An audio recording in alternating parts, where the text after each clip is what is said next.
yang berpandangan tidak adalah identitas yang tetap itu sepanjang waktu. Aku adalah apa yang aku rasakan dalam jiwaku selama ini.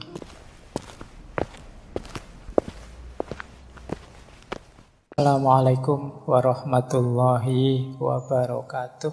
Bismillahirrahmanirrahim. Jadi ada teori begini kalau dalam filsafat ini. Kalau dalam filsafat ini namanya problem mind and body. Biasanya ada di philosophy of mind. Bagaimana orang menghayati identitas dirinya, identitas personalnya. Dalam dunia filsafat itu ada pertanyaan seperti ini. Mungkin teman-teman kalau ada waktu boleh ikut-ikutan mikir. Jadi yang pertama begini, pertanyaannya, apakah dirimu orang yang sama dengan dirimu 5 detik yang lalu, atau dengan dirimu tadi malam, atau dengan dirimu tahun lalu 2021 misalnya. Saya yang ngomong tadi 1 jaman yang lalu waktu buka ngaji, dengan saya sekarang di menit 1 jam lebih kajian ini masih orang yang sama atau sudah berubah? Ada perubahan enggak? Atau ya itu masih orang yang sama sih? Cara membuktikannya gimana kalau saya itu masih orang yang sama atau sudah berubah? Nah, apa sih buktinya bahwa kita ini orang yang sama terus-menerus? Kalau saya Faiz, ini Faiz yang sama dengan yang dulu ngaji filsafat di awal tahun 2013, apa sudah Faiz yang berbeda? Ketika ngaji filsafat sudah 300 sekian serinya. Teman-teman boleh bertanya begitu, aku ini orang yang sama ketika dulu lulus SMA atau sudah berubah? Kalau berubah apanya? Kalau tidak berubah apanya? Kalau berubah apa aku masih bisa dipanggil Faiz sebagaimana yang dulu? Apa aku ini orang yang sama atau tidak?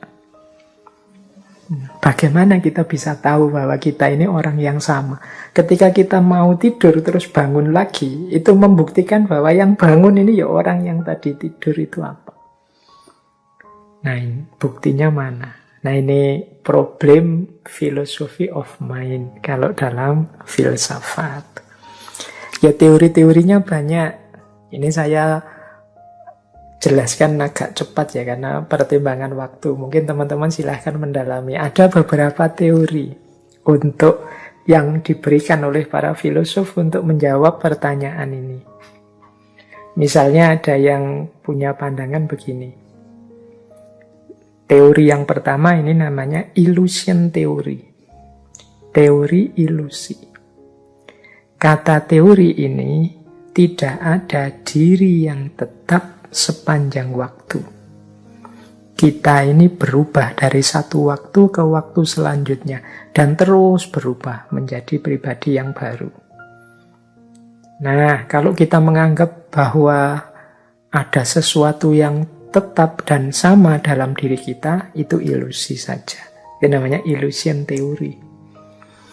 Jadi menurut teori illusion teori ini ya orang itu berubah terus. Kalau kita menganggap yang kita hadapi adalah orang yang sama dengan kemarin, itu ilusi dalam pikiran kita saja. Hakikatnya dia berubah. Bahkan ada argumennya, kalau secara fisik kan manusia pasti juga berubah. Saya mungkin 20 tahun yang lalu ya rambutku masih hitam, sekarang banyak ya hampir semua putih.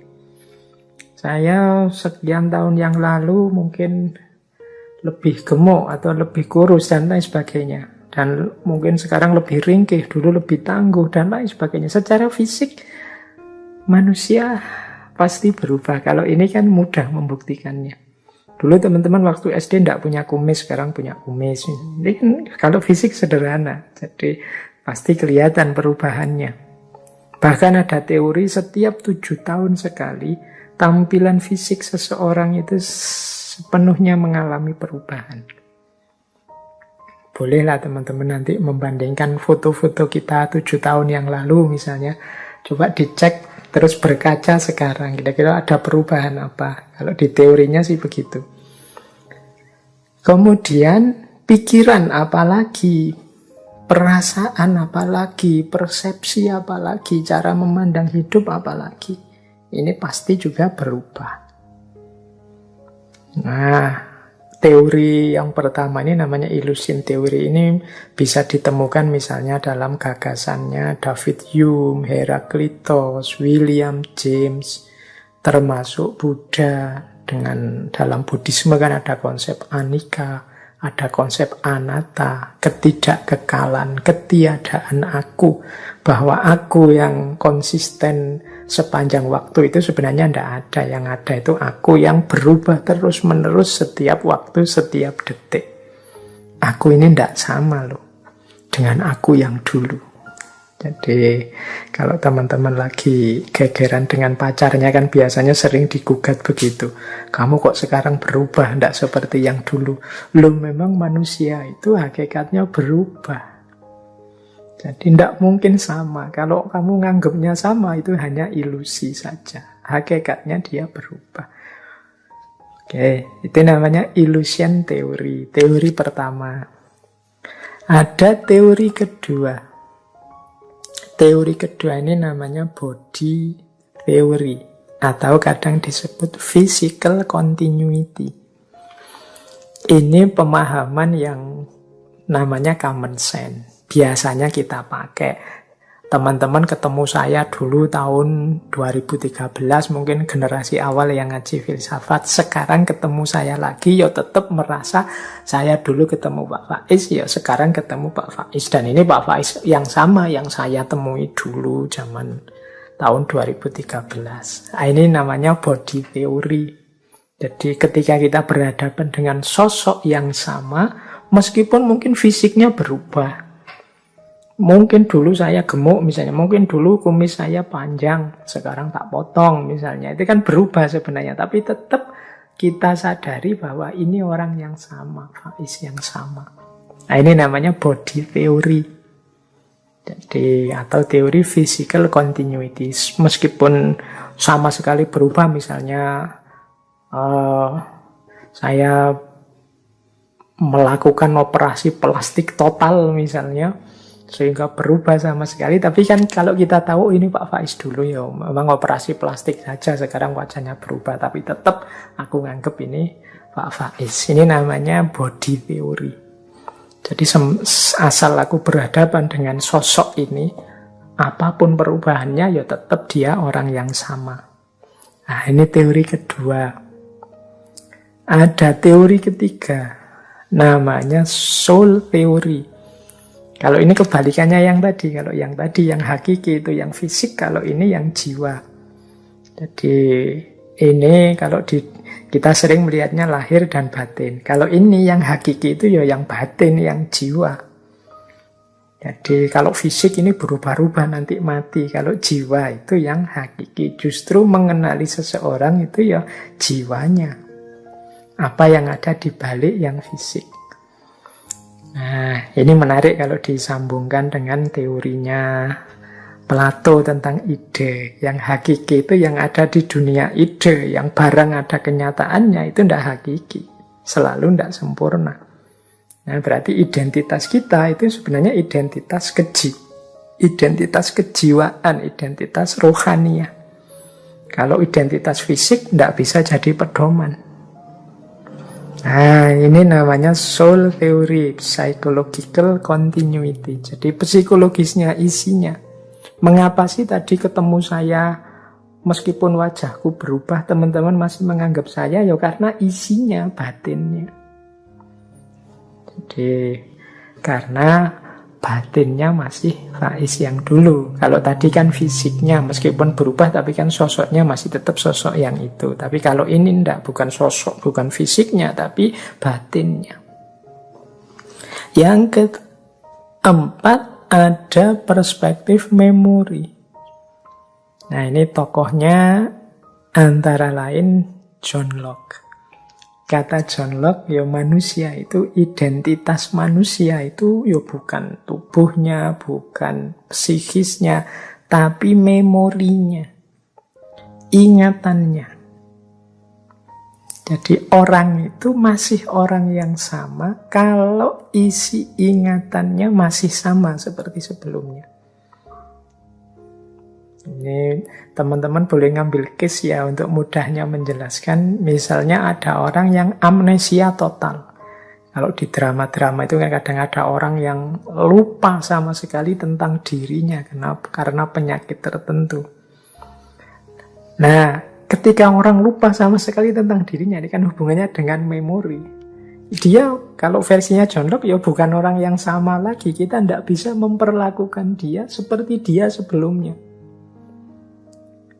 Misalnya, dia ini teman akrab kita sebelumnya. Bahkan kalau di drama-drama Korea itu ada yang sampai istrinya atau pasangannya. Kan sangat dekat itu harusnya. Tapi begitu kena penyakit itu, lupa sama sekali. Itu kan setelah dia mengalami penyakit ini, kita tidak bisa memperlakukan dia persis seperti sebelumnya. Identitasnya berubah total. Karena dia lupa sama sekali dengan versi sebelumnya.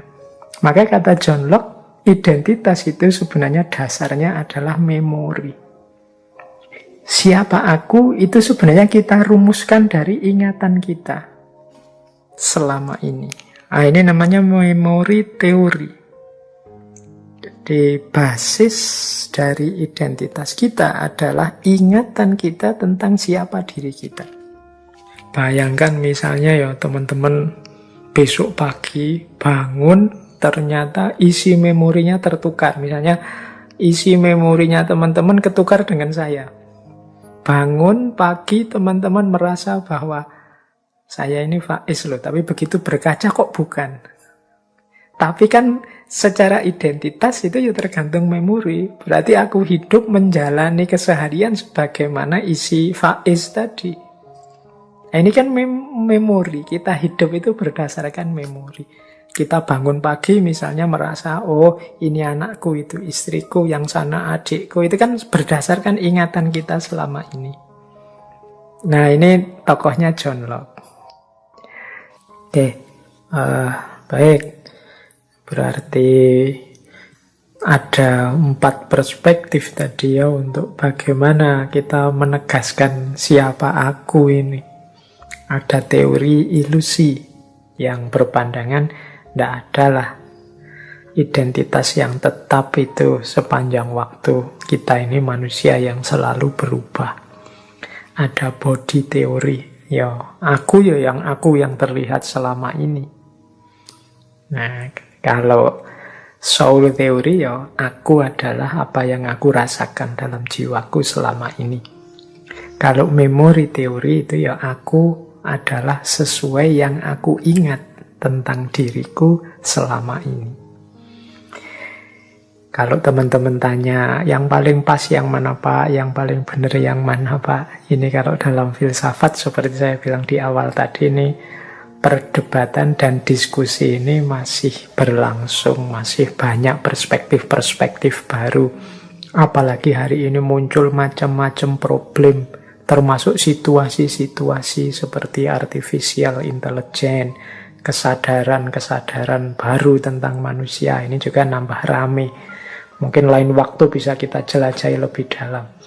Hari ini mungkin teman-teman kenal, tadi saya singgung sedikit, misalnya operasi plastik. Orang bisa mengubah total tampilan fisiknya, meskipun isinya sama. Ini masih tetap orang yang sama atau tidak? Orang yang kehilangan ingatan total. Bahkan hari ini ada istilah multiple personality disorder. Orang yang mengalami merasa dalam dirinya ada banyak personalitas. Ada kok rasanya saya ini kadang jadi orang pemarah, kadang jadi kelihatannya kok sabar sekali, kadang jadi ada tabrakan-tabrakan. Jadi identitas dalam dirinya, orang merasa dalam dirinya ada beberapa personalitas yang bisa berubah-ubah. Belum lagi beberapa gejala sakit jiwa. Atau kalau teman-teman pernah membaca novel itu kan fiksi, Dr. Jekyll and Mr. Hyde. Ini bagaimana orang itu yang paginya sih dokter, dia tulus bantu orang, malamnya jadi sosok yang mengerikan.